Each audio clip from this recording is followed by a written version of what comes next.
Mateus capítulo 6, esse texto faz parte do Sermão do Monte, Sermão da Montanha, sermão que foi pregado pelo Senhor Jesus, que mostra a descrição do cidadão do reino dos céus, o poder desse reino e os valores desse reino que fazem parte das pessoas, que compõem as pessoas regeneradas.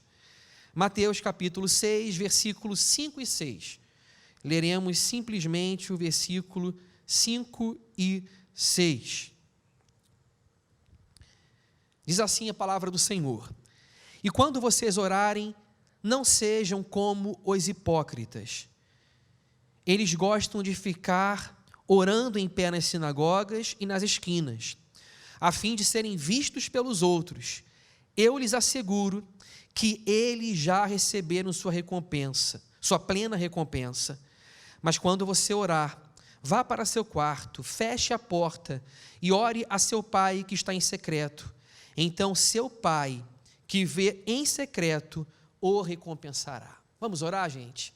Curve sua cabeça, fale com o Senhor, junte a sua família, fale com o Senhor nessa hora, apresente sua expectativa e peça assim: Senhor, fala comigo nessa noite, de modo singelo e simples. Peça: Senhor, fale comigo nessa noite, tudo que eu quero é ouvir a tua voz. Vamos orar? Senhor, nosso Deus, nosso Pai, fala conosco, tudo que nós queremos é ouvir a tua voz, a começar, Deus, por mim mesmo.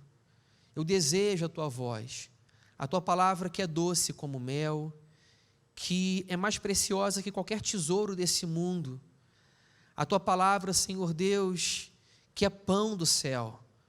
Sabemos que não só do pão da terra vivemos, mas da palavra criadora de Deus, da palavra que sai da tua boca.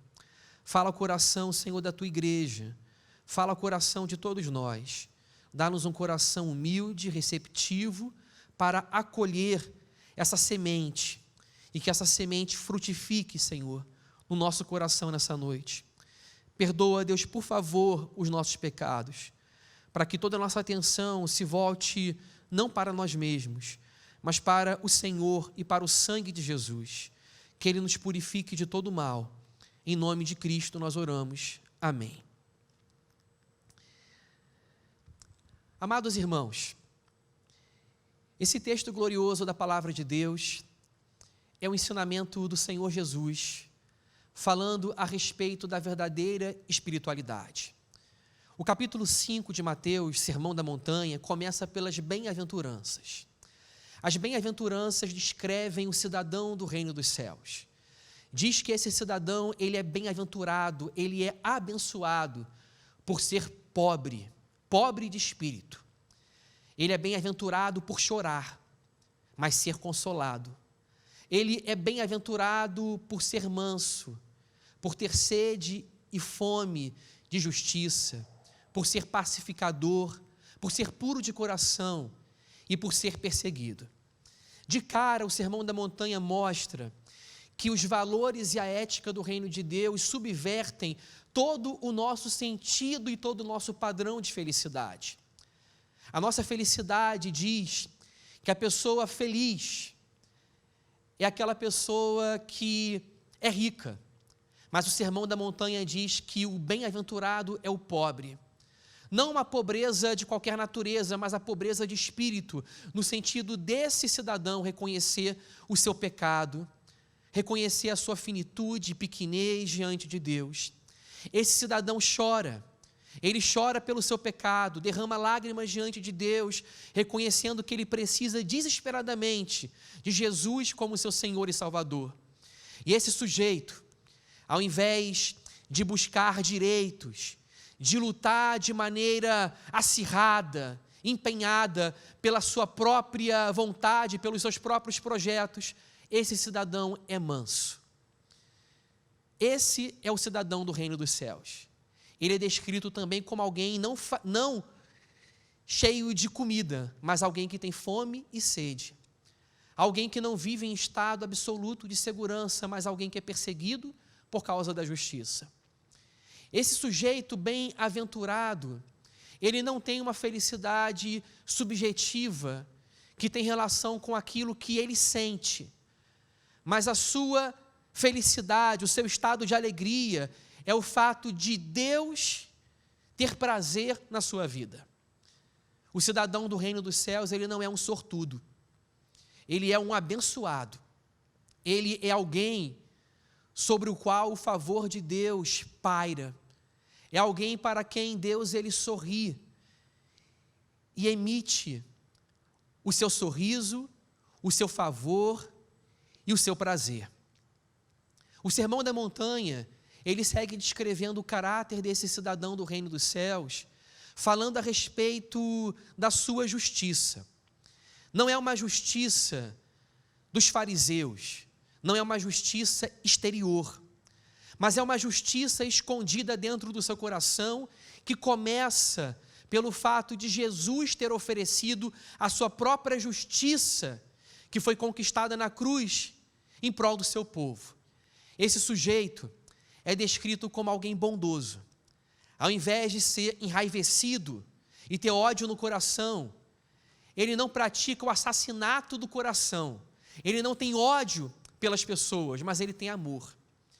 Esse sujeito, ao invés de ser uma pessoa impura, que olha para a mulher do outro com intenção impura, essa pessoa tem pureza no coração. E ao invés de cometer o adultério, ele pratica a lealdade e a fidelidade, ele preza pelos relacionamentos profundos e significativos. Ele ama a bondade, ele ama a pureza. Ele ama a honestidade, e a sua palavra é sim, sim, não, não. Ele empenha a sua palavra, ele dá a sua palavra e cumpre a sua palavra. E esse sujeito, além de ser bondoso, além de ser puro e além de ser honesto, ele é um sujeito que ama e que ora inclusive pelos seus inimigos e bendiz aqueles que o amaldiçoam. Esse é o padrão do reino dos céus. Esse é o padrão do discípulo de Jesus. E você pode me dizer, mas essa vida é uma vida ideal, que nós não conseguimos praticá-la na sua totalidade. Não conseguimos de maneira completa, exaustiva e perfeita cumpri-la. Sim, mas o fato de não podermos cumpri-la de maneira perfeita não significa que nós não podemos viver em alguma medida esse caráter de Deus e emitir ao mundo o brilho do caráter de Deus.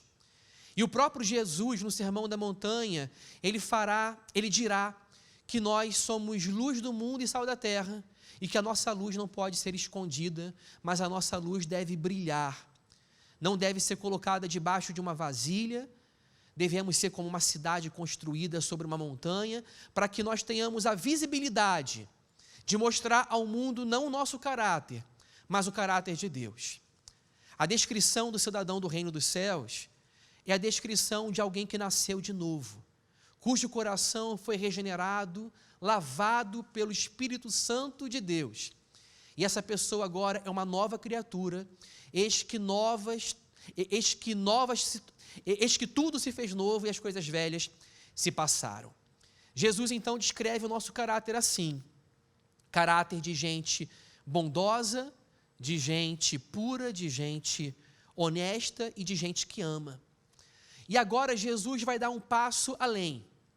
Agora ele continuará descrevendo o nosso caráter, mas não somente do ponto de vista moral, a moralidade que foi descrita como bondade, como pureza, como honestidade e como amor. Ele haverá de falar sobre o nosso caráter do ponto de vista da piedade cristã. E ele descreve 3 práticas cristãs. Práticas que nós encontramos em basicamente todas as religiões, ou pelo menos as religiões monoteístas, praticam essas práticas de piedade. Mas o cristianismo tem a sua própria ética. E a ética cristã diz que a verdadeira espiritualidade, ela não nasce do lado de fora. Ela não é um conformismo, mas ela nasce do lado de dentro. E Jesus, ele fala de 3 práticas piedosas. Ele fala de esmola, de oração e de jejum. Das 3 práticas, eu quero hoje enfatizar a oração. Porém, eu quero que vocês tenham em vista panoramicamente o significado de cada uma delas para que nós possamos particularizar o assunto dessa noite, que é a oração. 3 práticas espirituais. Essas 3 práticas, em certo sentido, elas mostram 3 direções. Elas apontam para 3 direções. A direção nossa para com Deus, a direção nossa para com o nosso próximo e a direção nossa para com nós mesmos. Esmola. Esmola significa uma direção nossa para com o próximo, para suprir e satisfazer a sua necessidade. Se ele tem sede, se ele tem fome, se ele está faminto, se ele está desvestido, se ele está vulnerável e precisa de abrigo. A esmola representa essa mobilidade do nosso coração em direção ao outro ser humano semelhante nosso, por quem Cristo devota o seu amor. Mas Jesus fala também, além da esmola, ele fala do jejum. E o jejum, numa certa perspectiva, é o nosso movimento em relação a nós mesmos, no sentido de autoabnegação, de autonegação. O jejum é uma prática cristã, onde nós nos abstemos temporariamente de comida, do pão da terra, em fins por causa de um objetivo espiritual para buscar a face de Deus. Então, no jejum, nós autorrenunciamos, nós praticamos a disciplina espiritual, renunciamos o alimento para a mortificação da carne, e no jejum nós decidimos deixar de comer temporariamente o pão da terra, tendo em vista com o objetivo de comer o pão do céu. O jejum é a prática de gente que reconhece que não só de pão viverá o homem, mas da palavra que sai da boca de Deus. E então a gente reconhece que vale a pena deixar de comer o pão da terra por alguns momentos, porque o pão do céu, ele é muito mais saboroso. Mas as disciplinas espirituais falam também do nosso movimento para com Deus. E esse movimento para com Deus se chama oração. Na primeira parte do Sermão da Montanha, Jesus escreve o caráter cristão, a justiça cristã, naqueles termos que eu já mencionei e que eu repito agora. Ele fala da justiça cristã, descrevendo um caráter de bondade, de pureza, de honestidade e um caráter também de... Me fugiu agora a 4ª palavra, depois eu me lembro. Mas um caráter que é moldado por Deus, um caráter de amor, que ama os seus inimigos. Bem, agora Jesus ele descreve o nosso caráter em termos de devoção religiosa e piedade. Ele está interessado na nossa devoção para com Deus. Mas a nossa devoção para com Deus, se ela for praticada sob os moldes e sob o paradigma dos escribas e fariseus, ela será simplesmente um ato externo. E Jesus ele pinta a espiritualidade dos fariseus e mostra de maneira humorística como os fariseus eles eram excêntricos, como eles tinham uma espiritualidade somente do lado de fora. Eles não tinham a justiça de Deus como algo secreto do coração. Eles não eram autênticos, não eram sinceros, não buscavam Deus por Deus, não davam esmola por causa do próximo, não oravam por causa da face de Deus e não jejuavam para se autonegarem. Como Jesus então pinta? John Stott diz que Jesus ele pinta um quadro pitoresco e humorístico. Um quadro que expõe os fariseus ao ridículo. Qual é o quadro que Jesus pinta? Quanto às esmolas, Jesus diz que os fariseus, eles dão a esmola, eles passam o cheque, o dinheiro com a mão, passam a cesta básica com a mão, mas eles fazem a trombeta tocar diante deles. Então eles não dão para satisfazer o próximo. Eles transformam uma prática espiritual recomendável e prescrita no Novo Testamento como algo que compõe o caráter do crente, como uma mola propulsora para patrocinar a sua própria performance religiosa. Eles querem se exibir e aparecer. Eles estão fazendo malabarismo espiritual. Eles não querem encantar Deus. Eles querem seduzir o próximo e querem angariar o aplauso e a simpatia do próximo.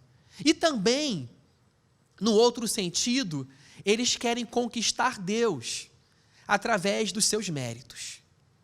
Ou seja, eles transformam algo que é muito belo em algo muito feio, porque eles transformam o projeto de satisfazer a necessidade do outro no projeto de autopromoção. Eles tocam a trombeta. Que cena humorística! Eles passando o cheque, a cesta básica e a trombeta tocando para eles serem vistos. Esse é o quadro que Jesus pinta. Sobre o jejum, Jesus pinta os fariseus transfigurando o rosto, criando uma fisionomia de tristeza, desgrenhando o cabelo, para que as pessoas voltem-se para os fariseus e perguntem: vocês estão jejuando?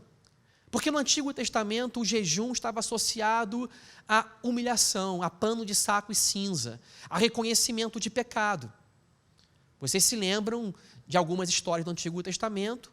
Por exemplo, quando Jonas prega aos ninivitas, a cidade se arrepende e eles fazem jejum e se vestem de pano de saco e cinza. Nós vemos isso na história também de Esdras e de Neemias. Então eles associaram o jejum à humilhação e eles agora então desgrenham o cabelo, mudam a fisionomia do rosto, fazem uma fisionomia de tristeza a fim de serem vistos pelos homens.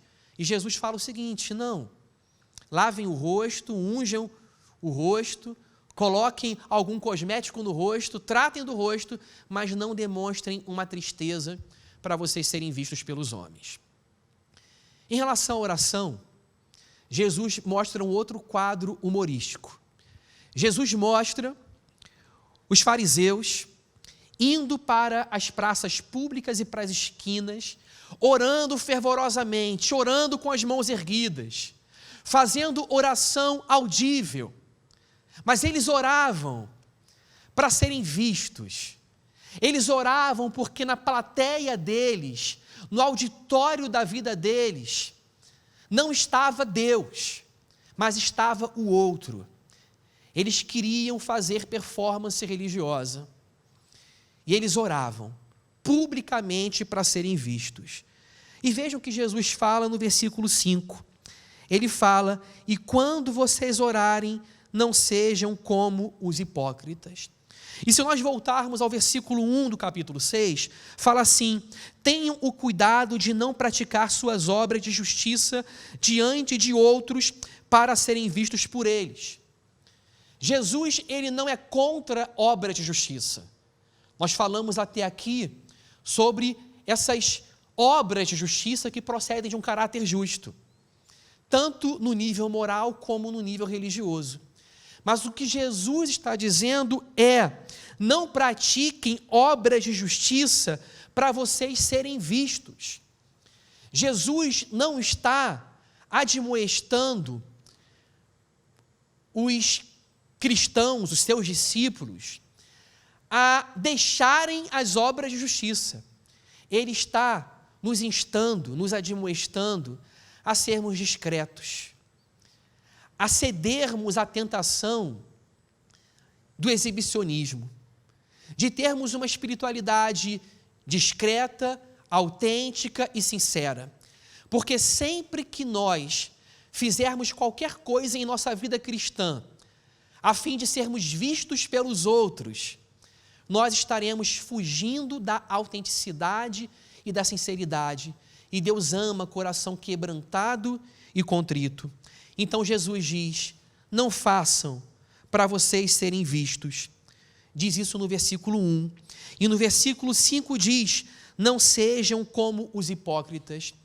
Os hipócritas são os fariseus, os mestres da lei, esses que oram em praça pública e nas esquinas, esses que desgrenham o cabelo enquanto jejuam, esses que tocam a trombeta enquanto passam a cesta básica, enquanto ofertam, enquanto dão o dízimo.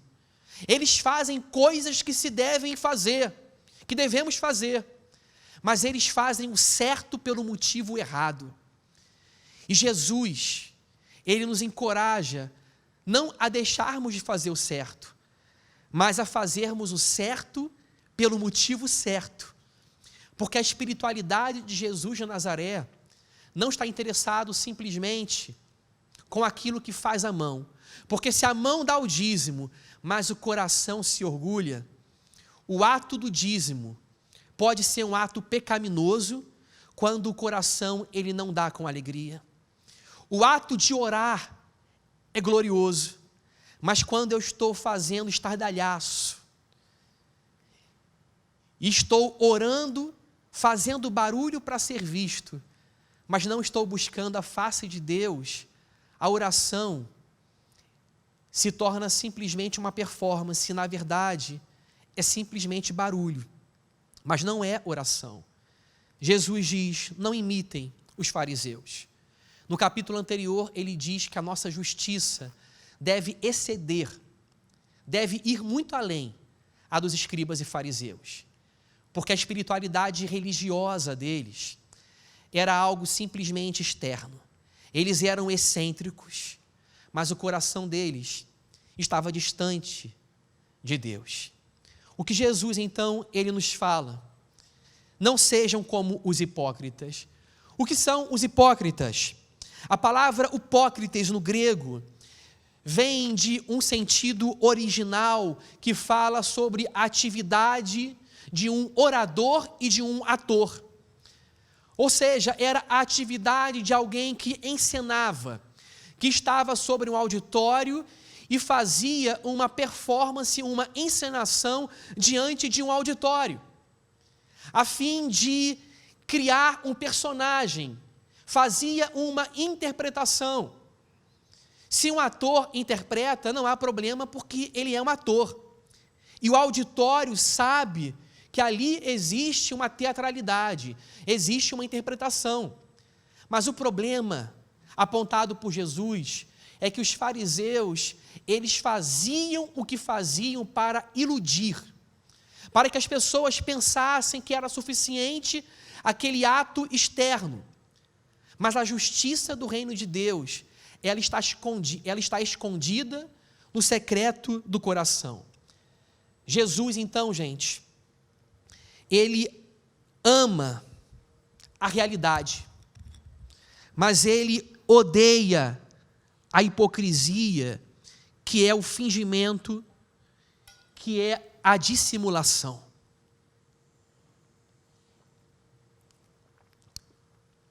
Por que Jesus, ele fala para não imitar os fariseus hipócritas? Porque eles estão encenando. A nossa vida cristã não é uma cena, não é um ensaio, não é uma performance. Nós não estamos vivendo o nosso cristianismo sobre um auditório e diante de uma plateia. Nós vivemos a nossa vida cristã diante de Deus. Deus é quem nos observa. Essa é a mensagem de Jesus de Nazaré. Todos nós, filhos de Adão, temos um farisaísmo enrustido e guardado dentro de nós. Alguns têm um farisaísmo mais enrustido, outros um farisaísmo excêntrico e explícito. Mas todos nós vivemos sob a tentação de sermos vistos pelos homens. E Jesus de Nazaré está dizendo, abandone a máscara da hipocrisia, porque aquele que age para o outro terá a sua recompensa, e a sua recompensa será simplesmente o aplauso do outro. Os fariseus oravam nas sinagogas, nas esquinas, em praças públicas. Não há nenhum problema em orar na praça pública, na sinagoga, na esquina.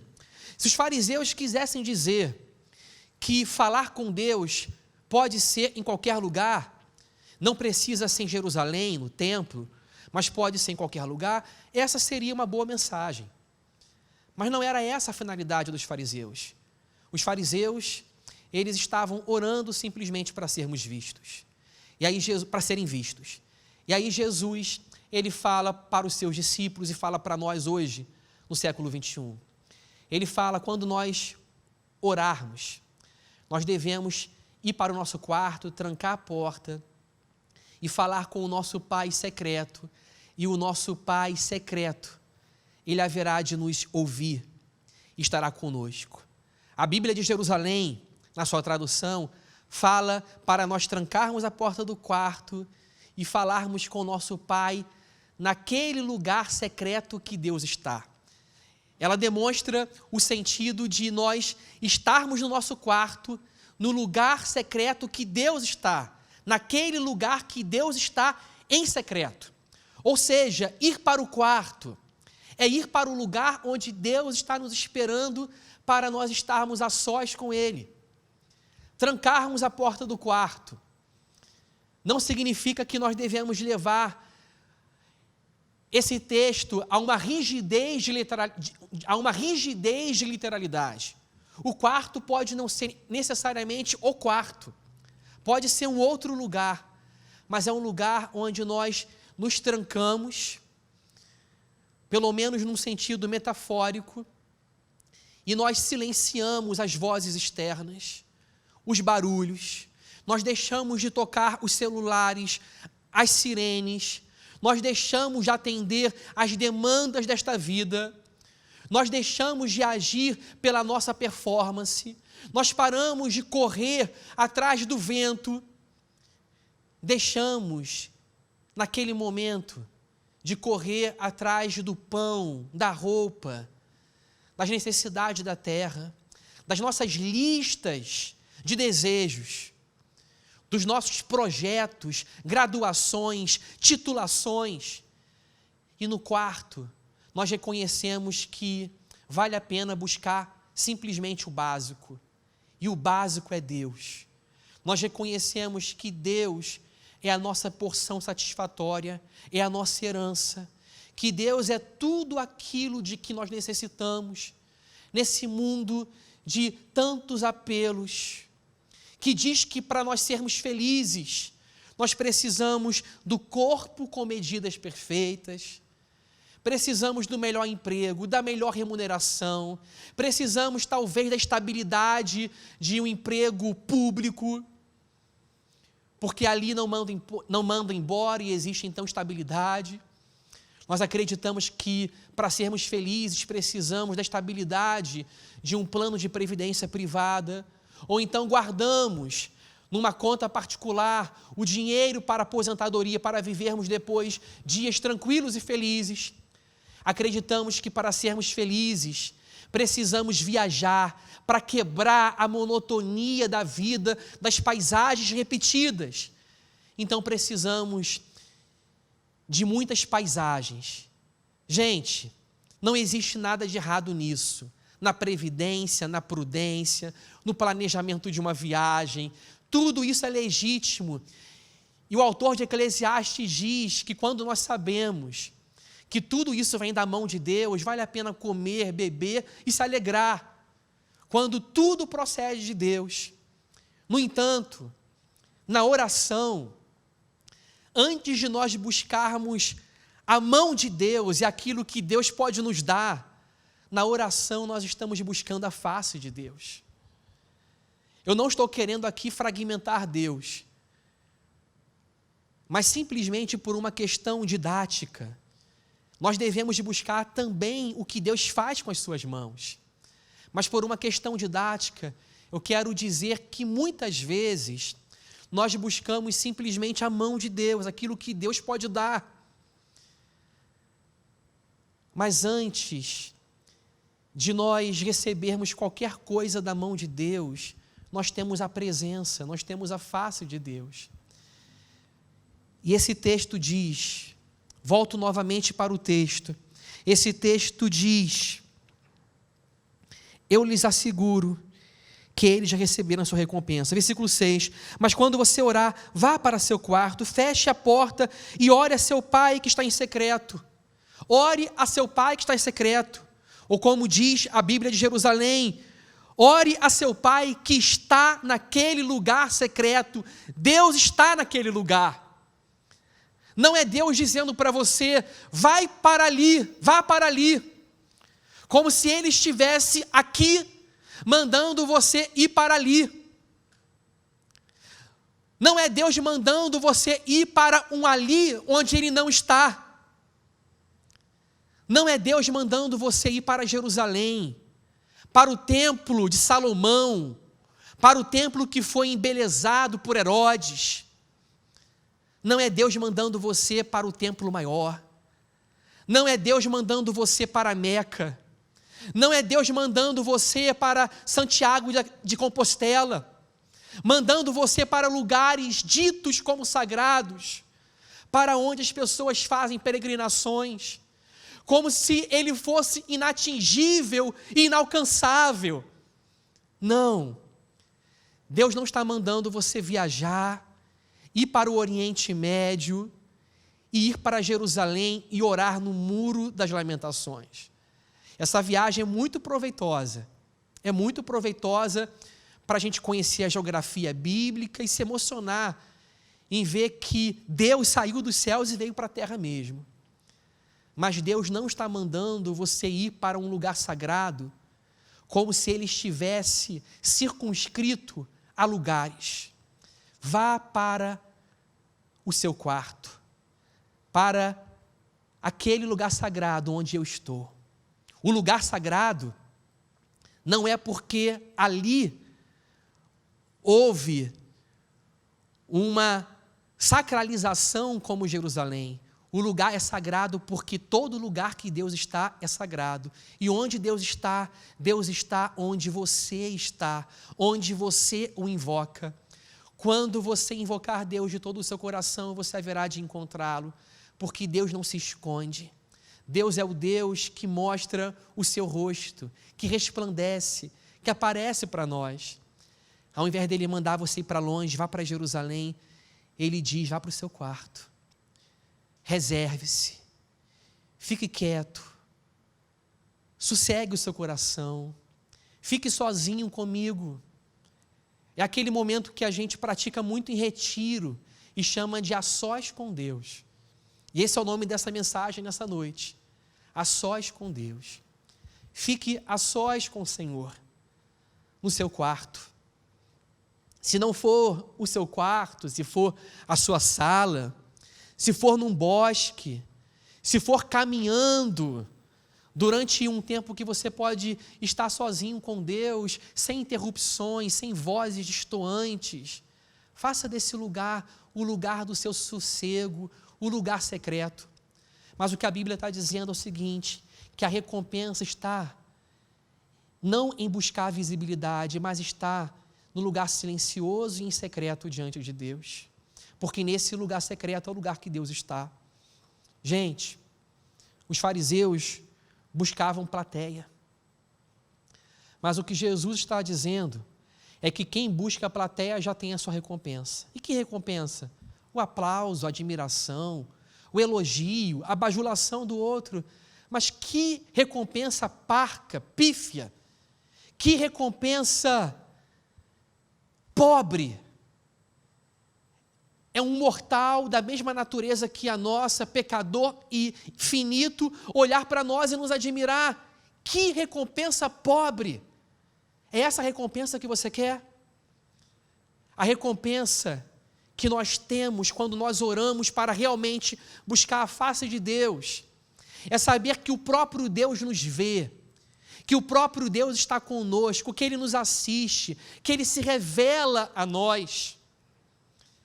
A ideia, nesse texto, é que as suas práticas espirituais de jejum, de esmola, generosidade e de oração sejam praticadas diante de uma única pessoa e diante de um único ser. E esse ser é Deus. Que haja, meu irmão, na sua vida, uma única pessoa no auditório. porque nós vivemos para a glória de Deus. Nós ajudamos o próximo, nós nos importamos com o próximo, mas até quando nós fazemos o bem para o próximo, nós estamos fazendo para o próximo, honrando a imagem e semelhança de Deus que se estampa no nosso semelhante. Nós fazemos para o próximo, porque amar o próximo é uma forma de amar a Deus. Jesus falou para Pedro: tu me amas, Pedro? Então pastoreia as minhas ovelhas. Se você pastorear as minhas ovelhas, se você amar o outro, você estará me amando. Ame o Senhor acima de todas as coisas e o teu próximo como a ti mesmo. Ame o seu próximo como Cristo te amou. E quando nós amarmos o próximo, nós estaremos amando o próprio Deus. E quando nós buscarmos a face de Deus naquele lugar secreto que Deus está, nós seremos vistos por Ele. E a nossa recompensa será o sorriso de Deus, o brilho do rosto de Deus, a certeza de que o Deus que existe, Ele não é um Deus que guerreia contra nós, mas é um Deus que nos ama, que é o nosso amigo, que é o nosso Pai. E é um Deus que derrama o seu favor sobre a nossa vida. O comentarista Tasker, ele diz que a palavra quarto, no grego, significa sala-depósito. Era uma sala onde eram guardados tesouros.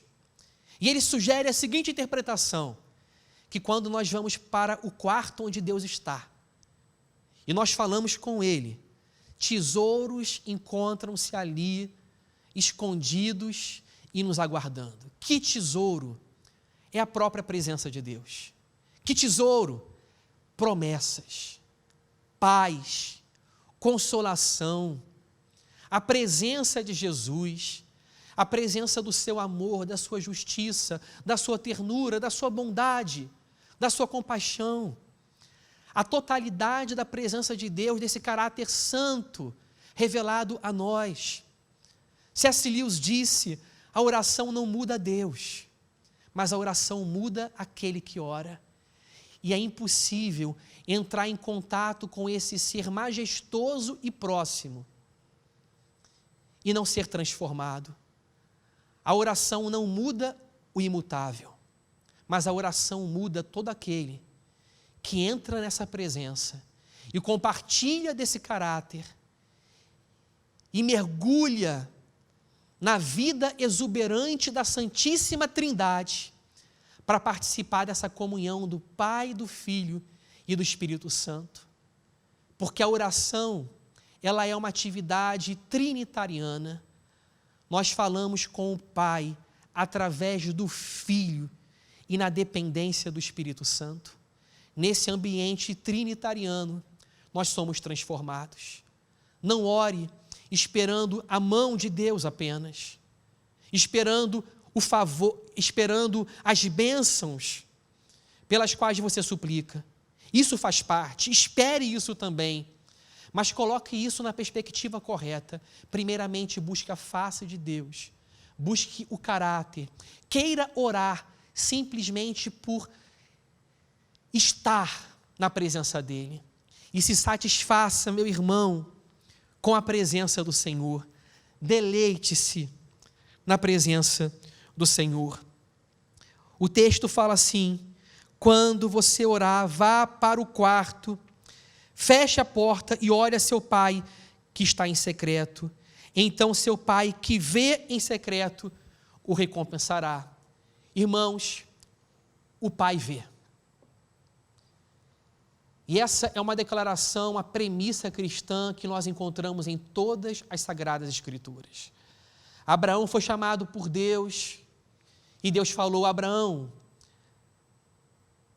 sê perfeito e anda na minha presença, porque Deus vê. O povo de Israel estava gemendo no Egito sob o jugo da escravidão.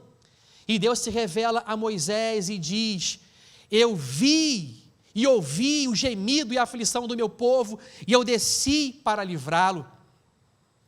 O Salmo 8 mostra o salmista dizendo: quando eu vejo os céus dos céus e as estrelas, obra das suas mãos, quando eu me pasmo diante da grandeza do universo, e eu vejo a grandeza de Deus e a minha pequenez, eu digo: quem é o homem e o filho do homem para que dele te lembres? Quem é o homem para que dele te lembres? E o filho do homem para que o visites? E olhando para o céu estrelado e para a grandeza da noite, o salmista, ele puxa à sua memória a verdade de que Deus se lembra do homem e que Deus o visita porque Deus vê. O salmista diz que Deus olha para a terra e ele sabe identificar o justo do injusto. Os provérbios dizem que Deus ele olha para a terra e vê o justo e vê o mal. Ele olha para todas as obras dos homens, ele olha para todos os homens, e ele não olha simplesmente para o lado de fora, mas ele alcança a intimidade secreta, o recôndito do nosso coração. E esse texto diz: fala com o teu pai que vê. O teu pai te vê, meu amado irmão. O próprio Jesus, na continuidade do Sermão da Montanha, ele diz: o pai sabe, o pai vê. Os gentios procuram o que haverão de comer, beber e vestir. Eles estão numa busca desenfreada pela materialidade, pelas coisas desta vida, e elas são legítimas. No entanto, busquem o reino de Deus em primeiro lugar. Não busquem as coisas deste mundo como os gentios. E Jesus fala: por quê? Jesus responde: porque o Pai vê. Porque o Pai sabe das coisas que vocês necessitam. Então entre para esse lugar secreto. Entre para esse quarto no qual Deus está te esperando. A verdade cristã, a mensagem cristã, é de que este Deus infinito, que segundo C.S. Lewis, é o ser mais distante. É o ser mais distante porque Ele é infinito e nós somos finitos. E até no céu, nós continuaremos sendo finitos. Seremos pecadores libertos, num corpo glorificado, mas continuaremos sendo finitos. Esse é o ser mais distante porque Ele é infinito e nós somos finitos. Porque Ele habita no céu e a gente na terra. Mas também Ele é o Deus mais próximo, porque através de Jesus Cristo, Ele nos reconciliou consigo. Ele veio ao mundo, Ele pisou ao nosso chão. E C.S. Lewis diz que este ser, que é o mais distante do ponto de vista da sua infinitude, Ele é o mais próximo do ponto de vista da sua paternidade, porque Ele deu o seu Filho para nos reconciliar. E a intimidade que eu e você temos com Deus, ela é maior que a intimidade que nós temos com o amigo mais próximo. Porque o amigo mais próximo, ele não conhece o nosso ser interior. E o amigo mais próximo, ele não está nos lugares secretos que nós nos colocamos sozinhos. Mas nesses lugares secretos que nós nos colocamos sozinhos e sem a companhia de nenhuma outra pessoa, existe um ser que está conosco, que nos vê e que nos conhece. E que, sendo o mais distante, Ele decidiu se tornar o mais próximo. Através do milagre da encarnação, Ele veio até nós para ser o nosso amigo e o nosso Pai. Entre no quarto e busque o seu Pai que te vê e que te ama. E a sua recompensa será a presença, o sorriso do próprio Pai, o Pai que te ama. Nós merecíamos somente a distância de Deus, o silêncio, a separação eterna, mas pela graça nós recebemos a intimidade e o privilégio de orar. Não recuse, meu amado irmão, esse privilégio de orar. A oração é a atividade mais nobre do ser humano. A oração é quando nós buscamos o amigo dos amigos. É quando o ser humano ele vai em direção aos céus e reconhece que o céu veio para a terra através de Cristo Jesus. E através do seu Espírito Santo, o céu ele mora dentro do nosso coração. Que o Senhor te visite e te console. Que a sua vida de oração seja enriquecida e que Deus use essa mensagem para fazer a sua vida de oração uma vida rica e de intimidade com o Pai que te vê. Amém? Vamos orar, irmão. Vamos orar, junte a família, curve a sua cabeça. Vamos orar nesse momento. Vamos falar com Deus. Vamos falar com o Senhor.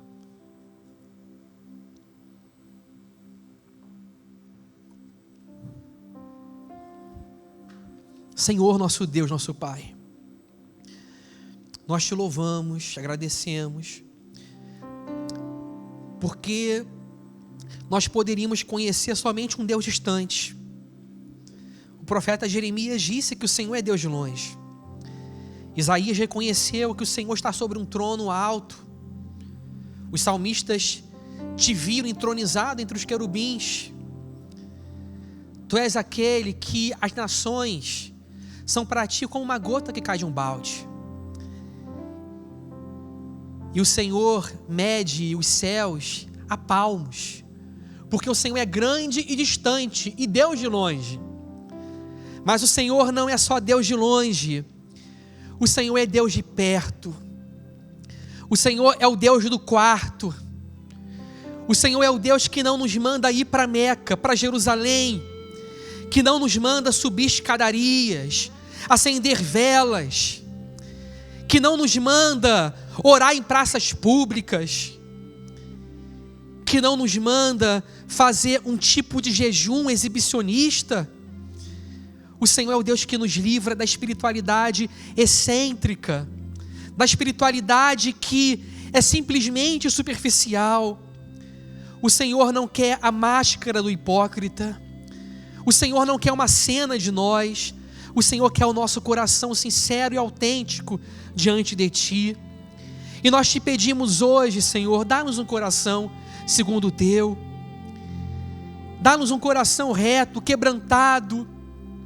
Um coração que Te busca em primeiro lugar. Um coração que faz jejum porque quer o pão do céu. Que é generoso para com o próximo porque quer ver o próximo mais feliz. E que ora porque quer a face de Deus. Faça a nossa espiritualidade ser verdadeira, ser profunda, ser rica, porque ela é sempre pobre, Senhor, quando a gente tem a recompensa da terra.